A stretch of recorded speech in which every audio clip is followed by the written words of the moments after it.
Hi friends, good morning. ಹೆಂಗಿದ್ರಿ? ಆರಾಮಿದ್ದೀರಿ ಅಂತ ಅನ್ಕೋತೀನಿ. ನಾನು ಸಹಿತ ಆರಾಮಿದ್ದೀನಿ. Welcome back to our channel. ಯಾರೆಲ್ಲ ನಮ್ಮ ಚಾನಲ್ನ ಸಬ್ಸ್ಕ್ರೈಬ್ ಮಾಡ್ಕೊಂಡಿಲ್ಲಲ್ಲ, ಸಬ್ಸ್ಕ್ರೈಬ್ ಮಾಡ್ಕೊರಿ, ಲೈಕ್ ಮಾಡಿರಿ, ಶೇರ್ ಮಾಡಿರಿ, ಕಮೆಂಟ್ಸ್ ಮಾಡಿರಿ. ಯಾವ ರೀತಿ ನಿಮ್ಗೆ ವ್ಲಾಗ್ಸ್ ಬೇಕಲ್ಲ ಅದನ್ನು ಕಮೆಂಟ್ ಬಾಕ್ಸಲ್ಲಿ ನಮಗೆ ತಿಳಿಸ್ರಿ. ಯಾವ ರೀತಿ ವ್ಲಾಗ್ಸ್ನ ಮಾಡೋಕ್ಕೆ ನಾನು ಪ್ರಯತ್ನ ಪಡ್ತೇನೆ. ಹೊಸಬರಿಗೆ ಪ್ರೋತ್ಸಾಹನ ಕೊಡ್ರಿ ಫ್ರೆಂಡ್ಸ. ಇದು ಬುಧವಾರದ ವ್ಲಾಗ್ ಆಗೈತಿ ಫ್ರೆಂಡ್ಸ. ಈಗಂತರೂ ಯಾವ ರೀತಿ ಯಾವುದು ವ್ಲಾಗ್ ಮಾಡೋಕ್ಕನ ನಂಗೆ ಟೈಮ್ ಸಿಗುವತ್ತಾಗೈತಿ.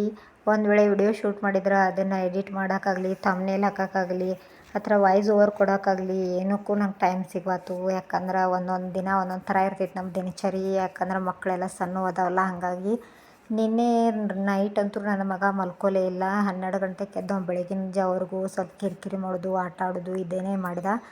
ಹಾಗಾಗಿ ಬೆಳಗ್ಗೆ ಸ್ವಲ್ಪ ಲೇಟಾಗಿ ಎದ್ನಿ, 7 ಗಂಟೆಗೆ ಎದ್ದುಬಿಟ್ನಿ.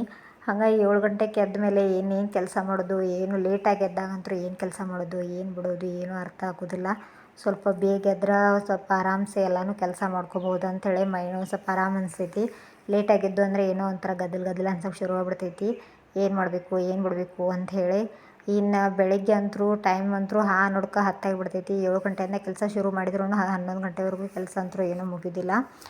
ಹಾಗಾಗಿ ಲೇಟಾಗಿದ್ನೆಲ್ಲ ಇನ್ನೇನು ಮಾಡೋದು, ಲೇಟಾಗಿದ್ದೇನೆ ಅಂಥೇಳಿ ಮೊದಲು ಅಡುಗೆನ ಮಾಡ್ಬೇಕಂತ ಹೇಳಿ ಅಡುಗೆ ಮನೆಗೆ ಬಂದಿದ್ನಿ. ಮೊದಲು ಚಹಾ ಮಾಡ್ಕೊಂಡು ಕುಡಿದ್ನಿ. ಹಾಲೆಲ್ಲ ಕಾಯಿಸಿಬಿಟ್ಟೆ. ಒಂದು ಸ್ವಲ್ಪ ಅರ್ಶಿಣ ಕಟ್ಟಿ ಎಲ್ಲ ತೊಳೆದ್ಬಿಟ್ಟು, ಯಾಕಂದ್ರೆ ಸ್ವಲ್ಪ ಜಿರಳೆ ಮತ್ತು ಹಲ್ಲಿ ಎಲ್ಲ ಓಡಾಡಿರ್ತಾವಲ್ಲ, ಹಾಗಾಗಿ ಎಲ್ಲ ಸ್ವಲ್ಪ ಅರ್ಶಿಣ ಕಟ್ಟಿ ಎಲ್ಲ ತೊಳ್ಕೊಂಡ್ಬಿಟ್ಟು ಸ್ವಲ್ಪ ನಿನ್ನೆದು ರೈಸ್ ಉಳಿದಿತ್ತು. ಹಾಗಾಗಿ ಅದನ್ನ ಸ್ವಲ್ಪ ಒಗ್ಗರಣೆ ಹಚ್ಬೇಕಂತ ಹೇಳಿ ಒಗ್ಗರಣೆ ರೈಸ್ ಮಾಡಾಕತ್ತಿದ್ನಿ. ಮತ್ತು ಒಗ್ಗರಣೆ ರೈಸ್ ಅಂತೂ ಒಂದೊಂದು ಸಲ ಒಂದೊಂದು ಥರ ಮಾಡಿರ್ತೀನಿ. ಟೈಮ್ ಇದ್ದಾಗ ಒಂಥರ ಬೇರೆ ಇರ್ತೈತಿ, ಟೈಮ್ ಇಲ್ಲದಿದ್ದಾಗ ಬೇರೆ ಥರ ಮಾಡಿರ್ತೇನೋ. ಟೈಮ್ ಇದ್ದಾಗ ಆರಾಮ್ಸೆ ನಾವು ಯಾವ ರೀತಿ ಬೇಕಲ್ಲ ಆ ರೀತಿ ಮಾಡ್ಕೊಂಡಿರ್ತೇನೆ. ಅಂದ್ರೆ ಒಂದೊಂದು ಸರಿ ಎಗ್ಗನ್ನೆಲ್ಲ ಮಿಕ್ಸ್ ಮಾಡಿರ್ತೀನಿ, ಇಲ್ಲ ಸಾಂಬಾರು ಪೌಡ್ರನ್ನ, ಬಿಸಿಬೇಳೆ ಪೌಡ್ರನ್ನ ಈ ರೀತಿ ಮಿಕ್ಸ್ ಮಾಡಿರ್ತೀನಿ. ಇನ್ನು ಟೈಮ್ ಏನೂ ಇಲ್ಲಪ್ಪ ಅಂತಂದಾಗ ಅರಿಶಿನ, ಖಾರದ ಪುಡಿ, ಮೆಣಸಿನ್ಕಾಯಿ, ಕೊತ್ತಂಬರಿ, ಕರಿಬೇವು ಇಷ್ಟನ್ನು ಹಾಕಿ ಮಾಡಿಬಿಟ್ಟಿರ್ತೇನೆ. ಇನ್ನು ಇವತ್ತು ಲೇಟಾಗಿದ್ನಲ್ಲ, ಹಾಗಾಗಿ ಅಡುಗೆ ಮಾಡೋದು ಲೇಟ್ ಆಗ್ತದೆ ಅಂತ ಹೇಳಿ ಸ್ವಲ್ಪ ರೈಸ್ ಉಳಿದಿತ್ತು. ಹಾಗಾಗಿ ಅದನ್ನಾದರೆ ಅದಕ್ಕೆ ವೇಸ್ಟ್ ಮಾಡೋದು ಅಂತ ಹೇಳಿ ಒಗ್ಗರಣೆ ರೈಸ್ ಮಾಡಾಕತ್ತಿದ್ನಿ. ಇನ್ನು ಲೇಟಾಗಿದ್ದಾಗ ಹೆಂಗೆ ನಾವು ಜಲ್ದಿ ಕೆಲಸ ಮಾಡ್ಕೋಬೇಕಂತಂದ್ರೆ, ಈ ಒಂದೊಂದಕ್ಕೆ ಜಲ್ದಿ ಎದ್ದಾಗ ಏನಾಗ್ತೈತಿ, ಆರಾಮ್ಸೆ ಕೆಲಸ ಮಾಡ್ಕೋಬೋದು. ನಾವು ಒಂದೊಂದು ಕೆಲಸ ಮಾಡ್ಕೋಬೋದು. ಆದರೆ ಲೇಟಾಗಿ ಎದ್ದಾಗ ಹಾಗೆಲ್ಲ ಮಾಡ್ಕೊಂತ ಕುಂತ್ರೆ ನಾವು ಸಂಜೆವರೆಗೂ ಕೆಲಸ ಮುಗಿದಿಲ್ಲ. ಹಾಗಾಗಿ ಮೊದಲು ಈ ಕಡೆ ನಾನಂತೂ ಲೇಟಾಗಿ ಯಾವಾಗ ಎದ್ದಿರ್ತೀನಲ್ಲ ಅವಾಗ ಈ ಕಡೆ ಅಡುಗೆ ಮನೆ ಕಡೆ ಒಲೆ ಮೇಲೆ ಏನಾದರೂ ಇಟ್ಟಿರ್ತೇನೆ. ಇಟ್ಬಿಟ್ಟು ಅದನ್ನು ಲೋ ಫ್ಲೇಮ್ ಒಳಗಿಟ್ಟು ಹೋಗಿ ಹೊರಗಡೆ ಕೆಲಸ ಮಾಡ್ಕೋತೇನೆ. ಏನಾದರೂ ಕಸ ಗುಡಿಸೋದಾಗಲಿ, ಅಥವಾ ಏನಾದರೂ ಪರ್ಚಿ ಒರೆಸೋದಾಗಲಿ, ರಂಗೋಲಿ ಹಾಕೋದಾಗಲಿ, ಅಥವಾ ನನ್ನ ಮಕ್ಕಳೇನಾದ್ರು ಎದ್ದಿದ್ರೆ ಅವ್ರಿಗೆ ಹಾಲು ಕೊಟ್ಟು ಅವರು ಸ್ವಲ್ಪ ಆಟದ ಕಡೆ ಅವ್ರನ್ನ ಎಂಗೇಜ್ ಮಾಡಿಬಿಟ್ಟು ಆಮೇಲೆ ನನ್ನ ಕೆಲಸ ಮತ್ತು ಕಂಟಿನ್ಯೂ ಮಾಡಿರ್ತೇನೆ. ಹಾಗಾಗಿ ಒಂದೊಂದು ಸರಿ ಲೇಟಾಗಿ ಎದ್ನಿ ಅಂತಂದರೆ ಇದನ್ನ ರೂಟೀನ್ ನಂದು. ಮೊದಲು ಅಡುಗೆ ಮನೆ ಕಡೆ ಬರೋದು, ಆಮೇಲೆ ಹೊರಗಡೆ ಕೆಲಸ ಮಾಡ್ಕೊರೋದು. ಜಲ್ದಿ ಎದ್ದಿದ್ನಂದರೆ ಎಲ್ಲ ಹೊರಗಡೆ ಕೆಲಸ ಮುಗಿಸ್ಕೊಂಡು, ಸ್ನಾನ ಗೀನ ಮುಗಿಸ್ಕೊಂಡು, ಪೂಜೆ ಮಾಡಿ ಆಮೇಲೆ ಅಡುಗೆ ಮನೆ ಕಡೆ ಬಂದು ಅಡುಗೆ ಮಾಡೋಕೆ ಸ್ಟಾರ್ಟ್ ಮಾಡಿರ್ತೇನೆ. ಏನು ಲೇಟಾಗಿ ಎದ್ದಾಗೆಲ್ಲ ಅಂತೂ ಹಂಗೆ ಮಾಡೋಕ್ಕಾಗೋದಿಲ್ಲ. ಯಾಕಂದ್ರೆ ಮನೆಯವ್ರು ಸ್ಕೂಲಿಗೆ ಬೇರೆ ಹೋಗ್ತಾರಲ್ಲ, ಅವರಿಗೆ ನಾಷ್ಟಕ್ಕೆ ಬೇಕಾಗ್ತೈತಿ. ಮತ್ತು ನನ್ನ ಮಗಳಿಗೆ ಟಿಫನ್ ಬಾಕ್ಸ್ಗೆ ಏನಾದರೂ ಆಕಿಗೆ ಟಿಫಿನ್ ಬೇಕಾಗಿರ್ತೈತಲ್ಲ, ಹಾಗಾಗಿ ಜಲ್ದಿ ನಾನು ಅಡುಗೆ ಎಲ್ಲ ಮಾಡಬೇಕಾಗಿರ್ತೈತಿ. ಹಾಗಾಗಿ ಏನು ಮೊದಲು ರೈಸ್ ಒಗ್ಗರಣೆ ಸ್ವಲ್ಪ ಹಚ್ಬಿಟ್ಟು ಅದನ್ನು ತಿಂದು ಸ್ವಲ್ಪ ಹೊಟ್ಟೆ ಸಮಾಧಾನ ಮಾಡ್ಕೊಂಡು ಆಮೇಲೆ ಕೆಲಸ ಮಾಡ್ಬೇಕಂಥೇಳಿ. ಇನ್ನು ನೈಟ್ ಅಂತೂ ನಿದ್ದೆ ಆಗಲಿಲ್ಲ ಅಂತಂದ್ರೆ ಬೆಳಿಗ್ಗೆ ಏನು ಕೆಲಸ ಮಾಡೋಕ್ಕೂ ಆಗೋದಿಲ್ಲ. ಮತ್ತು ಅದ್ರಾಗ ನೈಟ್ ನಿದ್ದೆ ಸರಿಯಾಗಿ ಆಗಲಿಲ್ಲ ಅಂತಂದರೆ ಹೆಲ್ತ್ ಇಶ್ಯೂಸೂ ಭಾಳ ಆಗ್ತಾವೆ. ವೀಕ್ನೆಸ್ ಬಂದುಬಿಡ್ತೈತಿ. ಜೊತೆಗೆ ಪಿತ್ತ, ಗ್ಯಾಸ್ಟ್ರಿಕ್, ಆ್ಯಸಿಡಿಟಿ, ತಲೆ ಸುತ್ತ ಇವೆಲ್ಲ ಬರೋಕೆ ಶುರು ಆಗ್ತೈತಿ. ನಮಗಂತೂ ಇದೊಂಥರ ರೂಢಿಯಾಗಿಬಿಟ್ಟೈತಿ. ಯಾಕಂದ್ರೆ ನಮ್ಮ ಮಗ ಒಂದು ತಿಂಗಳದೊಳಗೆ 8 ದಿನ ಮಾತ್ರ ಅವ್ನು ಸರಿಯಾಗಿ ನಿದ್ದೆ ಮಾಡೋದು. ಇನ್ನು ಉಳಿದಿರೋ ಟೈಮೆಲ್ಲ ಡೇ ಮಲ್ಕೋತಾನೆ, ನೈಟ್ ನಿದ್ದೆನೇ ಮಾಡೋದಿಲ್ಲ. ಹಾಗಾಗಿ ಅವ್ನ ನೇಚರ್ಗೆ ಅವ್ನ ರೂಟೀನ್ಗೆ ನಾನು ಹೊಂದ್ಕೊಂಡ್ಬಿಟ್ಟಿದ್ದೀನಿ. ಇದೊಂಥರ ಈಗ ಅಭ್ಯಾಸ ಆಗಿಬಿಟ್ಟೈತಿ. ಮೊದಲೆಲ್ಲ ಭಾಳ ತ್ರಾಸು ಅನಿಸ್ತಿತ್ತು ಮಲ್ಕೊಲಿಲ್ಲ ಅಂತ. ನೈಟ್ ಮಲಗಲಿಲ್ಲ ಅಂದ್ರೆ ಬೆಳಗ್ಗೆ ಏಳೋಕ್ಕೂ ಆಗ್ತಿರ್ಲಿಲ್ಲ. ಬೆಳಗ್ಗೆ ಏನೋ ಒಂಥರ ಆರಾಮನೂ ಅನ್ನಿಸ್ತಿರ್ಲಿಲ್ಲ. ಆದರೆ ಈಗ ಅವ್ನು 2 ವರ್ಷದವನಾಗಿದ್ದಾನಲ್ಲ, ಈಗ ಸ್ವಲ್ಪ ನನಗೆ 2 ವರ್ಷದಿಂದ ಪೂರ್ತಿ ನಾನು ಅವ್ನ ನೇಚರ್ಗೆ ಹೊಂದ್ಕೊಂಡ್ಬಿಟ್ಟಿದ್ದೀನಿ. ನನಗೂ ರೂಢಿ ಆಗಿಬಿಟ್ಟೈತಿ.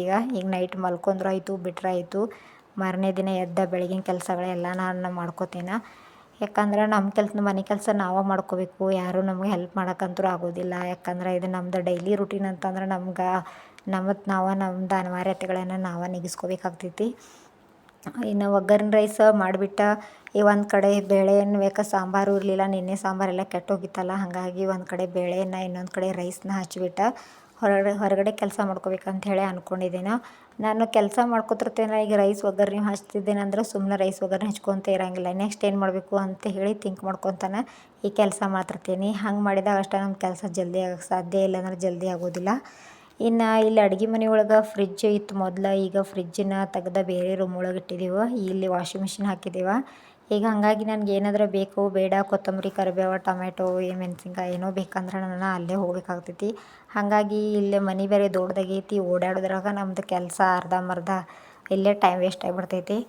ಕೈರೆ ಏನೂ ಮಾಡೋಕ್ಕಾಗೋದಿಲ್ಲ. ನಮ್ಮ ಮನೆ ರಿಪೇರಿ ಆಗೋವರೆಗೂ ನಾನು ಸ್ವಲ್ಪ ಈ ಲೈಫ್ಗೆ ನಾನು ಅಡ್ಜಸ್ಟ್ ಆಗಬೇಕಾಗೈತಿ. ಅಲ್ಲಿ ನಮ್ಮ ಮನೆ ಸಣ್ಣದೈತಿ, ಅಲ್ಲಿದೆಲ್ಲ ಎಲ್ಲನೂ ಅಲ್ಲೇ ರೂಮು, ಅಲ್ಲೇ ಹಾಲು, ಅಲ್ಲೇ ಕಿಚನು ಇರೋದರಿಂದ ನಂಗೆ ಸ್ವಲ್ಪ ಮನೆ ಸಣ್ಣ ಇರೋದ್ರಿಂದ ನನಗೆ ನಾವು ಅಲ್ಲಿ ಅಷ್ಟೇನು ಜಾಸ್ತಿ ತ್ರಾಸಾಗಿಲ್ಲ. ಆದರೆ ಇಲ್ಲಿ ಕರಿಬೇವು ಗಿಡ ಹಿಂದೆ ಐತೆ ನಮ್ಮ ಹಿತ್ತಲೊಳಗೆ, ಅಲ್ಲಿ ಕರಿಬೇವು ತೊಗೊಂಬರಕ್ಕಂತೂ ಹೋಗಿದ್ನಿ ಫ್ರೆಂಡ್ಸ. ಇಲ್ಲಿ ಅಂತೂ ಏನು ಇಲ್ಲಿ ಅಂತೂ ಬಾಡಿಗೆ ಮನೆ ಒಳಗಂತೂ ಭಾಳ ಹ್ಯಾಪಿಯಾಗಿದ್ದೀವಿ. ಯಾಕಂದರೆ ಇಲ್ಲೆಲ್ಲ ಹಿಂದೆ ಗುಡ್ಡ ಐತಿ, ಶುದ್ಧವಾದ ಗಾಳಿ ಸಿಗ್ತೈತಿ. ಜೊತೆಗೆ ಹಣ್ಣಿನ ಗಿಡಗಳು ಅದಾವೆ, ಕರಿಬೇವು ಗಿಡಗಳು 2 ಅದಾವೆ. ಎಲ್ಲ ಗಿಡಗಳು ಇರೋದ್ರಿಂದ ನಮ್ಗೆ ಆರಾಮ್ಸೆ ಎಲ್ಲನೂ ಇಲ್ಲಿ ಸಿಗ್ತೈತಿ. ಏನಾದರೆ ಜಾಸ್ತಿ ಬಿಸಿಲು ಭಾಳ ನಮ್ಮ ಕಡೆ. ಬಿಸಿಲು ಎಷ್ಟು ಹೆವಿ ಬಿಸಿಲು ಅಂದ್ರೆ ಬೆಳಿಗ್ಗೆ 8 ಗಂಟೆ ಆಯ್ತಂದ್ರೂ ನಮ್ಗೆ ಹೊರಗಡೆ ಏನೂ ಕೆಲಸ ಮಾಡೋಕೆ ಹೋಗೋದಿಲ್ಲ, ಅಷ್ಟು ಬಿಸಿಲು. ಈ ಬೇಸಿಗೆಗಾಲದೊಳಗಂತೂ ಇಲ್ಲಿ ನಾವು ದಿನ ತೆಗೆಯೋದು ಭಾಳ ಕಷ್ಟ ಆಗ್ತೈತಿ. ಅದ್ರಾಗಿ ಹುಡುಗರಿಗಂತೂ ಪಾಪ ತಡ್ಕೊಳಕ್ಕಾಗಂಗಿಲ್ಲ. ನಮ್ಮ ದೊಡ್ಡವ್ರಿಗೇನ ನಮಗೆ ತಡ್ಕೊಳಕ್ಕಾಗಂಗಿಲ್ಲ ಅಂತಂದ್ರೆ ಹುಡುಗರು ಏನು ತಡ್ಕೊತಾರೋ, ಅವ್ರಿಗೂ ತಡ್ಕೊಳಕ್ಕಾಗಂಗಿಲ್ಲ. ಆದರೂ ಏನು ಮಾಡೋಕ್ಕಾಗೋದಿಲ್ಲಲ್ಲ. ಈಗ ನಾನು ಇಲ್ಲಿ ಒಂದು ಕಡೆ ಬೇಳೆನ ಹಾಕಿ ಇನ್ನೊಂದು ಕಡೆ ರೈಸ್ನ ಇಟ್ಟು ಹೊರಗಡೆ ಕೆಲಸ ಮಾಡ್ಕೊಳಕ್ಕೆ ಹೋಗ್ಬೇಕಂತ ಹೇಳಿ ಮತ್ತು ನನ್ನ ಮೈಂಡ್ ಒಳಗೆ ಯೋಚನೆ ಮಾಡ್ಕೊತಾನೆ ಇದನ್ನ ಅಕ್ಕಿ ಹಾಕಕತ್ತೇನು ರೀ ಫ್ರೆಂಡ್ಸ. ಯಾಕಂದರೆ ಇನ್ನು ನೆಕ್ಸ್ಟ್ ಏನು ಮಾಡಲಿ ಅಂತ ಅನ್ಕೊಳತ್ತೇನು. ನೆಕ್ಸ್ಟ್ ಏನಿಲ್ಲ, ಕಸ ಗುಡಿಸೋದು, ರಂಗೋಲಿ ಹಾಕೋದು, ಆಮೇಲೆ ನೆಲ ಒರೆಸೋದು. ಇದು ನೆಕ್ಸ್ಟ್ ಕೆಲಸ. ಅಲ್ಲಿ ತನಕ ಅಂದರೆ ಇಲ್ಲಿ ಸಿಟಿ ಆಗಿರ್ತಾವೆ. ಈ ಕಡೆ ಒಂದು ಕಡೆ ರೈಸು ಆಗ್ತೈತಿ, ಇನ್ನೊಂದು ಕಡೆ ಬೇಳೆನೂ ಕುದಿತೈತಿ. ಆಮೇಲೆ ಆಮೇಲೆ ಸಾಂಬಾರು ಒಗ್ಗರಣೆ ಹಾಕಿದ್ರೆ ಆಯಿತು. ಏನು ಅವಶ್ಯಕತೆ ಅರ್ಜೆಂಟ್ಲಿ ಏನು ಇರ್ತೈತಲ್ಲ ಆ ಕೆಲಸ ಫಸ್ಟ್ ಮಾಡ್ಕೊರೋದು, ಆಮೇಲೆ ಉಳಿದಿರೋದು ಏನಿರ್ತೈತಲ್ಲ ಆಮೇಲೆ ಮಾಡಿದ್ರೆ ಆಯ್ತು ಅಂಥೇಳಿ.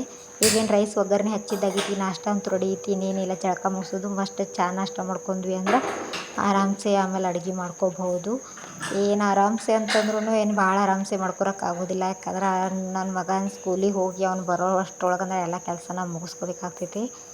ಹಾಗಾಗಿ ಇದು 2 ಕಡೆ ಸಿಟಿ ಆಗೋ ತನಕ ಇನ್ನೇನು ಕೆಲಸ ಇಲ್ಲ ಅಂತ ಹೇಳಿ, ಇಲ್ಲೇನು ಅಡುಗೆ ಮನೆ ಒಳಗೆ ಏನು ಕೆಲಸ ಇಲ್ಲ ಅಂತ ಹೇಳಿ ನಾನು ಹೊರಗೆ ಹೋದ್ನಿ. ಇಲ್ಲಿ ಇದು ಮುಂದಿನ ಬಾಗಿಲಂತೂ ಜಾಸ್ತಿ ನಾನು ಓಪನ್ ಮಾಡೋದಿಲ್ಲ. ನನ್ನ ಮಗ ಇನ್ನೂ ಮಲ್ಕೊಂಡಿದ್ದಾನಲ್ಲ, ಹಾಗಾಗಿ ಇನ್ನೂ ಹಾಸಿಗೆ ತೆಗ್ದಿಲ್ಲ, ಹಂಗೆ ಐತಿ ಹಾಸಿಗೆ. ಬೆಳಗ್ಗೆ ಒಂದು ಸಾರಿ ಕಸ ಗುಡಿಸಿ ರಂಗೋಲಿ ಹಾಕಿಬಿಟ್ಟು ಆಮೇಲೆ ಪೂಜೆ ಮಾಡೋ ಟೈಮ್ಗೆ ಅಷ್ಟೇ ಬಾಗಿಲ ಓಪನ್ ಮಾಡಿರ್ತೇನೆ. ಇನ್ನು ಉಳ್ಕಿದ್ರ ಟೈಮ್ ಎಲ್ಲ ನಾನು ಡೋರ್ ಜಾಸ್ತಿ ಓಪನ್ ಮಾಡೋದಿಲ್ಲ. ಯಾಕಂತಂದ್ರೆ ಅದು ಸ್ವಲ್ಪ ಮೆಟ್ಲುಗಳದಾವ ಮತ್ತು ಹುಡುಗರು ಸಣ್ಣವ್ರು ಅದಾರಲ್ಲ, ಇವ್ರು ಹೋಗ್ಬಿಟ್ಟು ಏನಾದ್ರು ಅಲ್ಲಿ ಬಿದ್ದರು ಎದ್ರು ಸುಮ್ಮನೆ ನಮ್ಗೆ ಸಮಸ್ಯೆ ಇಲ್ಲ ಅಂಥೇಳಿ ಕಸ ಗುಡಿಸ್ಬಿಟ್ಟು ಮತ್ತು ಬಾಗಿಲ ಹಚ್ಚಿದ್ನಿ. ಯಾಕಂತಂದ್ರೆ ನನ್ನ ಮಗಳು ಎದ್ದಿದ್ದಳು, ಆಟ ಆಡಕತ್ತೇಳಕ್ಕೆ ಹಿಂದಿದ್ದಳು. ಸುಮ್ಮನೆ ಮತ್ತೆ ಎದಕ್ಕೆ ಮೊದಲಾಕಿ ಬಾಗಿಲ ಒಂದು ಸ್ವಲ್ಪ ಓಪನ್ ಮಾಡಿದರೆ ಸಾಕು, ಹೊರಗಡೆನೇ ಬರ್ತೇನೆ ಅಂತಂತಾಳಲ್ಲ. ಹಾಗಾಗಿ ಸ್ವಲ್ಪ ಅಲ್ಲೇನ ಒರೆಸ್ಲಾನು ಅದ್ರಲ್ಲೇನ ಮಾಪ್ಲೇನ ಒರೆಸಾಕತ್ತಿದ್ನಿ. ಲೇಟಾದಾಗೆಲ್ಲ ಹಿಂಗೆ ಮಾಡಿರ್ತೇನೆ. ಟೈಮ್ ಇದ್ದಾಗೆಲ್ಲ ಒಂದು ಸ್ವಲ್ಪ ಅರ್ವಿ ತೊಗೊಂಡು ಒರೆಸಿ ಎಲ್ಲ ಕುಂಕುಮ ಬಣ್ಣದ ಹಚ್ಚಿ ರಂಗೋಲಿ ಎಲ್ಲ ಹಾಕಿರ್ತೇನೆ. ಇನ್ನು ಲೇಟಾಗಿ ಎದ್ದಿದ್ನಿ ಅಂತಂದರೆ ಈ ಮಾಪ್ಲೇನ ಒರೆಸ್ಬಿಟ್ಟಿರ್ತೇನೆ. ಸ್ವಲ್ಪ ಅಲ್ಲೇ ಒರೆಸ್ಬಿಟ್ಟು ಅಲ್ಲೇ ಒಂದು ಸ್ವಲ್ಪ ರಂಗೋಲಿ ಹಾಕಿ ಈ ಕಡೆ ಡೋರ್ ಕ್ಲೋಸ್ ಮಾಡ್ಕೋಬೇಕಂತ ಹೇಳಿ ಅಲ್ಲೇ ರಂಗೋಲಿ ಹಾಕಾಕತ್ತೀನಿ. ನಾ ರಂಗೋಲಿ ಹಾಕಕ್ಕೆ ಹೋದ್ರೆ ಸಾಕು ನನ್ನ ಮಗಳ ನನ್ನ ಹಿಂದಿಂದ ಬರೋಕೆ ಶುರು ಮಾಡಿಬಿಡ್ತಾಳು. ಆಕೆಗೆ ರಂಗೋಲಿ ಹಾಕ್ತೇನೆ ಅಂಥೇಳಿ. ಆಕೆ ಇನ್ನೂ ಸಣ್ಣಕ್ಕಿದ್ದಾಳೆ, ಆಕೆ ಏನು ಹಾಕಕ್ಕೆ ಬರೋಂಗಿಲ್ಲ. ಆದರೆ ಆಕೆ ಹಾಕಬೇಕು ಅಂತ ಅನ್ನೋದೊಂದು ಇಂಟ್ರೆಸ್ಟ. ಈಗಿಂದ ಮಕ್ಕಳಿಗೆ ಎಲ್ಲನೂ ಕಲ್ತ್ಕೋಬೇಕನ್ನೋ ಅಂಥದ್ದು ಒಂದು ಇದನ್ನ. ಅದಕ್ಕಾಗಿ ನಾ ಹಾಕೋದು ನೋಡ್ತಾಳೋ, ಯಾವ ರೀತಿನ ಹಾಕ್ತಾರಲ್ಲ ಅದೇ ರೀತಿ ಆಕೆನೂ ಹಾಕಕ್ಕೆ ಟ್ರೈ ಮಾಡ್ತಾಳೋ. ಆದರೆ ಅದೇನು ಬರೋದಿಲ್ಲ. ಅದೇನು ರಂಗೋಲಿ ಹೋಗಿ ಇನ್ನೇನಾರ ಬೇರೆ ಥರ ಚಿತ್ರ ಆಗಿಬಿಟ್ಟಿರ್ತೈತದ.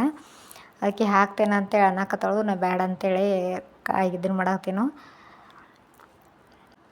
ಮಕ್ಳಿದ್ದು ಮನೆಯಾಗಂತೂ ಗೊತ್ತೈತಲ್ಲ, ನಾವೇನು ಮಾಡ್ತೀವಲ್ಲ ಅದನ್ನ ಮಾಡ್ತಿರ್ತಾವೆ. ಹಾಗಾಗಿ ನಮ್ಮ ದೊಡ್ಡವ್ರ ಬಿಹೇವಿಯರ್ ಮೊದಲು ಸರಿ ಇರ್ಬೇಕು ಮನೆ ಒಳಗೆ. ನಾವು ಧನಾತ್ಮಕವಾಗಿ ಇರಬೇಕು ಮನೆ ಒಳಗೆ ಅನ್ನೋದು ನನ್ನ ಥಾಟ್ ಆಗಿದ್ದು. ಯಾಕಂದ್ರೆ ಮನೆ ಮೊದಲ ಪಾಠ ಶಾಲೆ, ತಾಯಿ ತಾನೇ ಮೊದಲ ಗುರು ಅಂತಾರಲ್ಲ. ನಾವು ತಂದೆ ತಾಯಿ ಏನು ಮಾಡ್ತೀವಲ್ಲ ಅದನ್ನ ಮಕ್ಕಳು ಅಬ್ಸರ್ವ್ ಮಾಡ್ತಿರ್ತಾರೆ. ಹಾಗಾಗಿ ಈಗೀಗಂತೂ ನಾವು ಯಾವ ರೀತಿ ನಡೆದಾಡ್ತಿರ್ತೀವಿ, ಯಾವ ರೀತಿ ಕುಂತ್ಕೋತೀವಿ, ಯಾವ ರೀತಿ ತಿಂತೇವೆ ಎಲ್ಲನೂ ಮಕ್ಕಳು ಅಬ್ಸರ್ವ್ ಮಾಡಿ ಅದೇ ರೀತಿನೇ ಮಾಡ್ತಾರೆ. ನಾವೇನಾದರೂ ಕೇಳಿದ್ರೆ ಯಾಕೆ ಹೀಗೆ ಕುಂತಿದ್ದೀಯ ಅಂತ ಕೇಳಿದರೆ ನೀವು ಕುಂತಿದ್ರಲ್ಲ ಅಂಥೇಳಿ ವಾಪಸ್ ನಮ್ಗೆ ಹೇಳ್ತಾರೆ.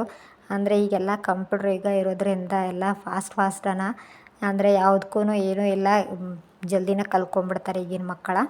ನನ್ನ ಮಗ ಇನ್ನೂ ಮಲ್ಕೊಂಡಿದ್ದ. ಅವನು ಸ್ವಲ್ಪ ನೈಟ್ ಅಂತೂ ಏನೂ ಮಲ್ಕೊಂಡಿಲ್ಲ. ಹಾಗಾಗಿ ಬೆಳಿಗ್ಗೆ ಲೇಟಾಗಿ ಹೇಳ್ತಾನಲ್ಲ, ಅವ್ನು ಜಲ್ದಿ ಮತ್ತು ಈಗ ಏನಾರು ಎದ್ಗಿದ್ದು ಕುಂತಾನಂತ ಹೇಳಿ ನಮ್ಮ ಮನೆಯವರು ನನ್ನ ಮಗಳನ್ನ ಬೆದರ್ಸಾಕತ್ತಿದ್ರು.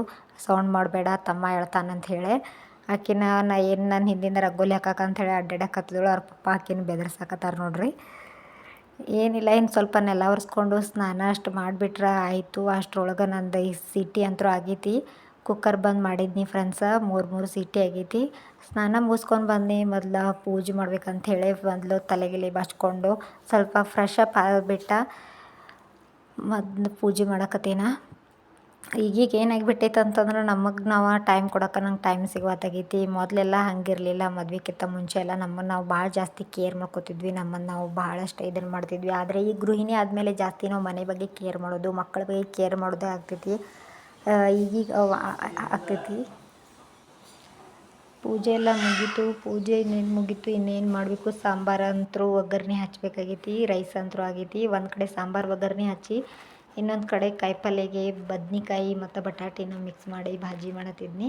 ಅದು ಎರಡು ಕಡೆ ಇಟ್ಬಿಟ್ಟು ಆಮೇಲೆ ಇನ್ನೇನು ನಾಷ್ಟ ಮಾಡ್ಬೇಕಂತ ಅಂದ್ಕೊಂಡೇನಿ. ನಾನು ನಾಷ್ಟ ಮಾಡೋವರೆಗೂ ಈ ಕಡೆ ಸಾಂಬಾರೂ ಕುದೀತೈತಿ, ಅದ್ರ ಜೊತೆಗೆ ಈ ಕಡೆ ಪಲ್ಯನೂ ಆಗ್ತೈತಿ ಅಂಥೇಳಿ ಈ ರೀತಿ ಒಂದು ಐಡಿಯಾ ಮಾಡಿಬಿಟ್ಟು ನಾನು ಕೆಲಸ ಮಾಡತ್ತೇನೆ. ಯಾವಾಗಲೂ ಒಂದೊಂದೇ ಕೆಲಸ ಮಾಡ್ಕೊತ ಕುಂತ್ರೆ ಲೇಟ್ ಆಗ್ತೈತಿ. ಹಾಗಾಗಿ ಈ ಕಡೆನೂ ಕೆಲಸ ಆಗಬೇಕು, ಆ ಕಡೆನೇ ಕೆಲಸ ಆಗ್ಬೇಕಂತಂದ್ರೆ ಈ ಕಡೆ ಮೊದಲು ನಾನು ರೈಸ ಮತ್ತು ಬೇಳೆ ಕುದಿಯೋಕೆ ಇಟ್ಬಿಟ್ಟು ಹೊರಗಡೆ ಕೆಲಸ ಮುಗಿಸ್ಕೊಂಡು ಬನ್ನಿ. ಹೊರಗಡೆ ಕೆಲಸ ಮುಗಿಸ್ಕೊಂಬಂದು ಸ್ನಾನ ಮುಗಿಸ್ಕೊಂಡು ಪೂಜೆ ಮಾಡಿಕೊಂಡು ಆಮೇಲೆ ಅಂದರೆ ಇಲ್ಲಿ ಬರೋಷ್ಟಕ್ಕಂದ್ರೆ ಬೇಳೆ ಎಲ್ಲ ಕುದ್ದಿತ್ತಲ್ಲ, ಕುಕ್ಕರ್ ಆರಿತು. ಒಗ್ಗರಣೆ ಮಾಡಿದ್ನಿ, ಒಗ್ಗರಣೆ ಹಚ್ಚಿದ್ನಿ. ಈ ಕಡೆ ಮತ್ತು ಬಾಜಿ ಮಾಡೋಕ್ಕಂತ ಹೇಳಿ ಬಾಜಿ ಮಾಡಿದ್ನಿ. ಇನ್ನು ಇವೆರಡು ರೆಡಿ ಆಗೋದ್ರೊಳಗೆ ನಾನು ನಾಷ್ಟ ಮಾಡ್ಕೋತೀನಿ. ಕುಂತು ಟೈಮಿಗೆ ವೇಸ್ಟ್ ಮಾಡೋದು ಅಂತ ಹೇಳಿ ಸ್ವಲ್ಪ ತಿನ್ನಬೇಕು ಅಂತ ಹೇಳಿ ನಾಷ್ಟ ಮಾಡಕತ್ತಿದ್ನಿ. ಯಾಕೆ ಸ್ವಲ್ಪ ನಾಷ್ಟ ಮಾಡಿದ್ನಿ ಅಂತಂದ್ರೆ ನನಗೂ ಹೊಟ್ಟೆ ಹಸು ತಡೀತಂದ್ರೆ ಮತ್ತು ಕೆಲಸ ಮಾಡೋಕೆ ಸ್ವಲ್ಪ ಶಕ್ತಿ ಎನರ್ಜಿ ಜಾಸ್ತಿ ಇರ್ತೈತಿ ಮಾಡೋಕೆ. ಇಲ್ಲಂತಂದ್ರೆ ಮೊದಲೇ ನೈಟ್ ನಿದ್ದೆ ಆಗಂಗಿಲ್ಲಲ್ಲ. ಹಾಗಾಗಿ ಬೆಳಿಗ್ಗೆ ಒಂದು ಸ್ವಲ್ಪ ಏನು ಎದ್ದ ತಕ್ಷಣ ಏನೂ ತಿನ್ನಲಿಲ್ಲ ಅಂತಂದ್ರೆ ಕೆಲಸ ಮಾಡೋಕ್ಕಾಗೋದಿಲ್ಲ, ಸುಸ್ತು ಅನಿಸಿರ್ತೈತಿ. ಈಗ ಮೊದಲೇ ಬಿಸಿಲು ಬೇರೆ ಇಲ್ಲ. ಬಿಸಿಲಿಗಾಲದೊಳಗಂತೂ ಏನೂ ಕೆಲಸ ಮಾಡೋಕ್ಕಾಗೋದಿಲ್ಲ. ಸ್ವಲ್ಪ ಕೆಲಸ ಮಾಡಿದ್ರೂ ಸುಸ್ತು ಅನಿಸ್ತಿರ್ತೈತಿ. ಏನಿಲ್ಲ, ಇದನ್ನೆಲ್ಲ ಕ್ಲೀನ್ ಮಾಡಿಕೊಂಡು ಸ್ವಲ್ಪ ನಾಷ್ಟ ಮಾಡ್ತೇನೋ ಅಷ್ಟರೊಳಗಂದ್ರೆ ಈ ಸೀಟಿ ಆಗ್ತಾವೆ. ಈ ಕಡೆ ನಾಷ್ಟ ಮುಗೀತು ಅಂತಂದ್ರೆ ಆಮೇಲೆ ಏನೆಲ್ಲ ನನ್ನ ಮಕ್ಕಳಿಗೆ ಸ್ವಲ್ಪ ಸ್ನಾನ ಮಾಡಿಸ್ತೇನೆ. ಅವ್ರಿಗೆ ಸ್ನಾನ ಮಾಡಿಸಿ ಅವ್ರು ರೆಡಿ ಮಾಡಿಸಿ ಅವ್ರನ್ನ ಸ್ಕೂಲಿಗೆ ಕಳಿಸ್ಬಿಟ್ಟೆ ಉಳಿದಿರೋ ಕೆಲಸ ಎಲ್ಲ ನಾನು ಮಾಡ್ಕೋಬೇಕಾಗ್ತೈತಿ. ಮತ್ತು ಅವ್ರು ಬರೋಷ್ಟರೊಳಗೆ ನನ್ನ ಮಗ ಸ್ವಲ್ಪ ಹೊತ್ತು ನನ್ನ ಮಗಳ ಸ್ಕೂಲ್ದೊಳಗೆ ಆಟ ಆಡಿ ಬರ್ತಾನೆ 1 ತಾಸುವರೆಗೂ. 1 ಗಂಟೆ ಆಟ ಆಡಿ ಬಂದಮೇಲೆ ಆಮೇಲೆ ಅಂದ್ರೆ ಅವನ್ನ ಆಟ ಆಡಿಸಿ ಅವ್ನು ಸ್ವಲ್ಪ ಏನಾದರೂ ಊಟ ಗೀಟ ಮಾಡಿಸಿ ಇನ್ನೊಂದು ಸ್ವಲ್ಪ ಅವ್ನ ಜೊತೆ ಆಟ ಆಡ್ತೇನೋ. ಆಟ ಆಡಿಸ್ಬಿಟ್ಟು ಅವ್ನು ನಿದ್ದೆ ಬರೋವರೆಗೂ ಆಟ ಆಡಿಸ್ತೇನೋ. ಆಮೇಲೆ ನಿದ್ದೆ ಬಂತಂದ್ರೆ ಅವ್ನು ನಿದ್ದೆ ಮಾಡಿಸ್ಬಿಟ್ಟಿರ್ತೇನೆ. ಸ್ವಲ್ಪ ನಾಷ್ಟ ಮಾಡಕತ್ತೀನಿ ನೋಡಿರಿ ಫ್ರೆಂಡ್ಸ. ನಾನು ಯಾವಾಗೂ ಏನಾರು ತಿನ್ಬೇಕಾದ್ರೆ ಕೆಳಗೆ ಕೂತ್ಕೊಂಡು ತಿನ್ನೋದು ರೂಢಿ ಆಗಿತ್ತು ನನಗೆ. ಯಾಕಂದ್ರೆ ನಾನು ಈಗಂತಲ್ಲ ಮೊದಲಿಂದನೂ ಯಾವುದೇ ಕುರ್ಚಿ ಮೇಲೆ ಆಗಲಿ ಅಥವಾ ಮನೆ ಮೇಲೆ ಆಗಲಿ ಹಿಂಗೇನು ಕುಂದ್ರಂಗಿಲ್ಲ, ಕೆಳಗಡೆನೇ ಕುಂತ ತಿಂತಿರ್ತೀನಿ. ನಾಷ್ಟ ಎಲ್ಲ ಮುಗೀತಲ್ಲ, ಇನ್ನೇನು ಮಾಡೋದು. ಇನ್ನು ಒಂದು 4 ರೊಟ್ಟಿ ಮಾಡಿದರೆ ಆಯಿತು ಅಂತ ಹೇಳಿ ರೊಟ್ಟಿ ಮಾಡತ್ತಿದ್ನಿ. ಜಾಸ್ತಿ ಏನು ದಿನ ರೊಟ್ಟಿ ಮಾಡೋದಿಲ್ಲ, 7ರಿಂದ 8 ಅಷ್ಟೇ ರೊಟ್ಟಿ ಮಾಡಿರ್ತೀನಿ ಬಿಸಿ ಬಿಸಿ ಅವಾಗಷ್ಟೇ ತಿನ್ನಕ್ಕಂತ ಹೇಳಿ. ರೊಟ್ಟಿ ಮುಗಿಸ್ಕೊಂಡೆ ಮತ್ತಿನ್ನು ಉಳಿದಿರೋ ಕೆಲಸ ಮಾಡಬೇಕಲ್ಲ ಅಂತ ಹೇಳಿ ರೊಟ್ಟಿ ಒಂದು ಮುಗಿದ್ರೆ ಕಂಪ್ಲೀಟಾಗಿ ಅಡುಗೆ ಕೆಲಸ ಎಲ್ಲ ಮುಗಿತೈತಿ. ಮತ್ತು ಪದೇ ಅಡುಗೆ ಮನೆ ಒಳಗೆ ನಿಂತ್ಕೊಂತು ಅಡುಗೆ ಮಾಡ್ಕೊಂಡು ಕುಂದ್ರಕ್ಕಾಗಂಗಿಲ್ಲಲ್ಲ. ಯಾತ್ರಾಗೂ ಈ ಬಿಸಿಲುಗಾಲ ಒಳಗಂತೂ ಏನೂ ಮಾಡೋಕ್ಕಾಗೋದಿಲ್ಲ ಅಂಥೇಳಿ ರೊಟ್ಟಿ ಮಾಡಕತ್ತಿದ್ನಿ ಫ್ರೆಂಡ್ಸ. ರೊಟ್ಟಿ ಒಂದೊಂದು ಸಲ ಏನಾಗ್ತೈತಿ, ನಾವು ವಿಡಿಯೋ ಮಾಡ್ಬೇಕಾದ್ರೆ ಶೂಟ್ ಮಾಡ್ಬೇಕಾದ್ರೆ ಅರ್ಧಂಬರ್ಧ ವಿಡಿಯೋ ಬರ್ತಿರ್ತೈತಿ. ಇದು ಕರೆಕ್ಟಾಗಿ ಬರಾಕತ್ತೈತಿಲ್ಲೋ ಅಂತೇಳಿ ನೋಡ್ಕೊಂಡು ಮಾಡಬೇಕಾಗೈತಿ. ಯಾಕಂದ್ರೆ ಯಾರೂ ನಮ್ಗೆ ವಿಡಿಯೋ ಮಾಡೋರು ಇಲ್ಲಪ್ಪ ಅಂತಂದಾಗ ನಾವು ಸೆಲ್ಫ್ ವಿಡಿಯೋ ಮಾಡ್ಕೊತಿರ್ತೇವೆ ಅಂತಂದಮೇಲೆ ಅದು ಬರಾತೈತಿಲ್ಲೋ ಅಬ್ಸರ್ವ್ ಮಾಡ್ಕೊತಾನೆ ಇರಬೇಕಾಗ್ತೈತಿ. ಅಲ್ಲಿ ಡಬ್ಬಿ ಕಾಣಿಸತ್ತಿರ್ಬೇಕು. ಒಂದು 4 ದಿನ ಆಯಿತು ಜೋಳ ಎಲ್ಲ ಸ್ವಚ್ಛ ಮಾಡಿಟ್ಟೆ. ನಮ್ಮ ಮನೆಯವ್ರನ್ನ ಬಿಸೋಕೆ ಹೋಗಿಲ್ಲ. ಯಾಕೆ ನಮ್ಮ ಅತ್ತೆಯವರು ಊರಿಂದ ಸ್ವಲ್ಪ ಹಿಟ್ಟು ಕೊಟ್ಟು ಕಳಿಸಿದ್ರು, ಜೋಳದ ಹಿಟ್ಟಿಗಿಲ್ಲ ಅಂತ ಹೇಳಿ. ಮೊನ್ನೆ ಜಾತ್ರೆ ಇತ್ತಲ್ಲ ಊರೊಳಗೆ, ಹಾಗಾಗಿ ಯಾವುದೇ ರೀತಿ ಗಿರಣಿ ಅದು ಏನು ಸ್ಟಾರ್ಟ್ ಇರಲಿಲ್ಲ. ಈಗ ನಿನ್ನೆಯಿಂದ ಸ್ಟಾರ್ಟ್ ಮಾಡಿದ್ದಾರೆ ಫ್ರೆಂಡ್ಸ. ನೋಡೋಣ ಇವತ್ತಾದರೂ ನಮ್ಮ ಮನೆಯವರು ಬಿಸ್ಕೊಂಬರ್ತಾರೇನಂತ ಹೇಳಿ ಒಂದು 5 ಕಿಲೋ ಜೋಳ ಅಕ್ಕಿಯನ್ನು ಮಿಕ್ಸ್ ಮಾಡಿ 5 ಕಿಲೋದಷ್ಟು ಕ್ಲೀನ್ ಮಾಡಿಟ್ಟಿದ್ದೀನಿ. ಅದು ಮೊನ್ನೆಯಿಂದ ಇಟ್ಟಿದ್ದೀನಿ. ನನ್ನ ಮಗ ಅಂತೂ ಬರೋದು, ಆ ಕಡೆಯಿಂದ ಬರೋದು, ಡಬ್ಬಿ ಓಪನ್ ಮಾಡೋದು, ಅಕ್ಕಿ ಚೆಲ್ಲೋದು, ಜೋಳ ಚೆಲ್ಲೋದು ಮಾಡತ್ತಾನು. ಚಲಿನ ಒಂದು ಅರ್ಧ kg ಜೋಳ ಎಲ್ಲ ವೇಸ್ಟ್ ಮಾಡಿದ ಅನಿಸ್ತೈತಿ. ನಮ್ಮ ಉತ್ತರ ಕರ್ನಾಟಕದ ಜನ ಎಲ್ಲ ನಾವು ಜಾಸ್ತಿ ರೊಟ್ಟಿನ ತಿಂತೇವೆ. ಯಾಕಂದ್ರೆ ನಾವು ರೊಟ್ಟಿ ತಿಂದ್ರೆ ಏನೋ ಒಂಥರ ಶಕ್ತಿ. ಮತ್ತು ಒಂದಿನ ರೊಟ್ಟಿ ಮಾಡಲಿಲ್ಲ ಅಂತಂದ್ರೆ ಏನೋ ಒಂಥರ ದಿನ ಕಂಪ್ಲೀಟನ ಅನ್ಸೋದಿಲ್ಲ ನಮ್ಗೆ. ಮೊನ್ನೆ ಅಂತೂ 5 ದಿನ ಜಾತ್ರೆ ಇತ್ತಲ್ಲ, ರೊಟ್ಟಿ ಮಾಡಬೇಡ ಅಂತ ಅಂದರು. ಏನೋ ಕಳ್ಕೊಂಡಾಗ ಫುಲ್ ಫೀಲ್ ಆಗತ್ತಿತ್ತು ನಮಗೆ. ಚಪಾತಿ ತಿನ್ನಲಿ ಅಥವಾ ಏನೇ ಪರೋಟ ತಿನ್ನಲಿ, ಏನು ತಿಂದರೂ ರೊಟ್ಟಿ ತಿಂದಷ್ಟು ನಮ್ಗೆ ಮನ್ಸಿಗೆ ಖುಷಿ ಅನ್ಸಂಗಿಲ್ಲ. ಭಾಳೇನು ರೊಟ್ಟಿ ಮಾಡೋಂಗಿಲ್ಲ, 7ರಿಂದ 8 ಅಷ್ಟೇ ರೊಟ್ಟಿ ಮಾಡ್ತಾನೆ, ಜಾಸ್ತಿ ಏನೂ ಮಾಡೋಕೆ ಹೋಗೋದಿಲ್ಲ. ರೊಟ್ಟಿ ಎಲ್ಲ ಮುಗಿಸ್ಕೊಂಡು ಆಮೇಲೆ ಸ್ವಲ್ಪ ಬಾಂಡೆ ಇತ್ತಲ್ಲ, ಬಾಂಡೆ ಎಲ್ಲ ತೊಳಿಬೇಕಂತ ಹೇಳಿ ಎಲ್ಲ ಹೊರಗಡೆ ಇಟ್ಟಿದ್ನಿ. ಮೊದಲೆಲ್ಲ ಹೊರಗಡೆ ಬಟ್ಟೆ ತೊಳೆದು ಹಾಕ್ತಿದ್ನಿ, ಬಾಂಡೆನಲ್ಲೇ ಸಿಂಕ್ ಒಳಗೆ ಅಡುಗೆ ಮನೆ ಒಳಗೆ ತೊಳಿತಿದ್ನಿ. ಆದರೆ ಈಗೆಲ್ಲ ಉಲ್ಟಾ ಆಗಿಬಿಟ್ಟೈತಿ. ಮಷೀನ ಇಲ್ಲೇ ಅಡುಗೆ ಮನೆ ಒಳಗೆ ಇರೋದ್ರಿಂದ ಮೊದಲು ಮಷೀನ್ಗೆ ಬಟ್ಟೆ ಎಲ್ಲ ಹಾಕಾಕತ್ತೀನಿ ಫ್ರೆಂಡ್ಸ. ಇಲ್ಲಿ ಮಷೀನ್ ಕೈಲಿ ಬಟ್ಟೆ ಹಾಕಿಬಿಟ್ಟು ಇಲ್ಲಿ ಟೈಮ್ ಸೆಟ್ ಮಾಡಿ ಹೋಗ್ತೇನೆ ಫ್ರೆಂಡ್ಸ. ಇಲ್ಲಿ ಒಂದು 15 ನಿಮಿಷಗಳೊಳಗೆ ಬಟ್ಟೆ ವಾಶ್ ಆಗೋದ್ರೊಳಗಂತ್ರ ಅಲ್ಲಿ ನನ್ನ ಬಾಂಡೆ ಎಲ್ಲ ಆಗಿರ್ತಾವೆ. ಈ ಕಡೆ ಎಟ್ ಎ ಟೈಮ್ 2 ಕೆಲಸ ಮುಗಿದ್ಬಿಡ್ತಾವೆ ನಂದು. ಆಮೇಲೆ ನನ್ನ ಮಗ ಬಂದರೂ ಏನು ಸಮಸ್ಯೆ ಇಲ್ಲ, ಅವನ್ನ ಆಟ ಆಡಿಸ್ಬೋದು ಅಂತ ಹೇಳಿ ಈ ಕಡೆ ಒಂದು 15 ನಿಮಿಷದವರೆಗೂ ಅಷ್ಟನ್ನು ಸೆಟ್ ಮಾಡಿರ್ತೀನಿ. ಒಂದೊಂದು ಸತಿ ಭಾಳಷ್ಟು ಹೊಲಸು ಏನಾದರೂ ಅರ್ವಿ ಆಗಿದ್ರೆ ಅಷ್ಟು 1 ಅವರ್ದ ಟೈಮಿಂಗ್ ಸೆಟ್ ಮಾಡಿರ್ತೀನಿ. ಈಗಂತೂ ಏನಾಗೈತಿ, ಕರೆಂಟ್ ಇದ್ದಾವಿಲ್ಲೋ ನೋಡಿ ಚೆಕ್ ಮಾಡಿನ ನಾವು ಮಷಿನ್ ಸ್ಟಾರ್ಟ್ ಮಾಡಬೇಕಾಗೈತಿ. ಯಾಕಂದ್ರೆ ಬೇಸಿಗೆ ಕಾಲಲ್ಲ, ಪದೇ ಕರೆಂಟ್ ತೆಗಿಯಕತ್ತಾರ. ಹಾಗಾಗಿ ಕರೆಂಟ್ ಅದಾವಿಲ್ಲೋ ನೋಡಿಬಿಟ್ಟನ ಮಷಿನ್ ಸ್ಟಾರ್ಟ್ ಮಾಡ್ತಿರ್ತೀನಿ ಫ್ರೆಂಡ್ಸ. ಒಂದು 15 ನಿಮಿಷವರೆಗೂ ಮಾತ್ರ ಈಗ ನಾನು ಸೆಟ್ ಮಾಡಿದ್ದೀನಿ. ಯಾಕಂತಂದ್ರೆ ಭಾಳ ಏನು ಹೊಲಸಾಗಿಲ್ಲ ಅರ್ವಿ, ಅದ್ರ ಜೋಡಿ ಭಾಳನೂ ಅರ್ವಿ ಇಲ್ಲ, ಸ್ವಲ್ಪ ಅರ್ವಿ ಅದಾವ. ಹಾಗಾಗಿ ಇಲ್ಲೊಂದು 15 ನಿಮಿಷದೊಳಗೆ ಅರ್ವಿ ಎಲ್ಲ ವಾಶ್ ಆಗೋದ್ರೊಳಗಂದ್ರೆ ಅಲ್ಲಿನ ಬಾಂಡೆ ಎಲ್ಲ ತೊಳ್ಕೊಂಡು ಕ್ಲೀನ್ ಮಾಡ್ಕೊಬೋದ, ಬರ್ಶನ್ ಕಟ್ಟಿ ಎಲ್ಲ ಒರೆಸ್ಕೊಬೋದ ಅಂತ ಅಂದ್ಕೊಂಡು ಇಲ್ಲಿ ಅರ್ವಿ ಎಲ್ಲ ವಾಶ್ ಅದು ವಾಪಸ್ ನಾನೆಲ್ಲ ಅರ್ವಿನೂ ಎಲ್ಲ ಒಣ ಹಾಕೇನಿ ನೋಡ್ರಿ ಫ್ರೆಂಡ್ಸ. ಈ ಕಡೆ ಅರ್ವಿ ಒಣ ಹಾಕ್ಕೊಂಡು ಇನ್ನೇನು ಮಾಡೋದು, ಇನ್ನು ನನ್ನ ಮಗನ ಕರೆಸ್ಬೇಕು ಫೋನ್ ಮಾಡಿ ಅನ್ನೋಷ್ಟಕ್ಕಂತಂದ್ರೆ ನನ್ನ ಮಗ ಬಂದುಬಿಟ್ರೆ. ಹಾಗಾಗಿ ಅವನಲ್ಲೇ ಹೊರಗಡೆ ಆಟ ಆಡಕತ್ತಿದ್ದ. ಅವನ್ನ ಆಟ ಆಡಿಸ್ಕೊಂತಾನ ನಾನು ಬಟ್ಟೆ ಎಲ್ಲ ಒಣಗಿ ಹಾಕಿದ್ನಿ. ಅಲ್ಲಿ ಸ್ವಲ್ಪ ನಳ ಐತಿ, ಆ ನಳದ ಜೊತೆ ನೀರಿನ ಜೊತೆ ಆಟ ಆಡ್ತಿರ್ತಾನವ. ಇಲ್ಲೆಲ್ಲ ಬಟ್ಟೆ ಎಲ್ಲ ಒಣ ಹಾಕಿದ್ನಿ.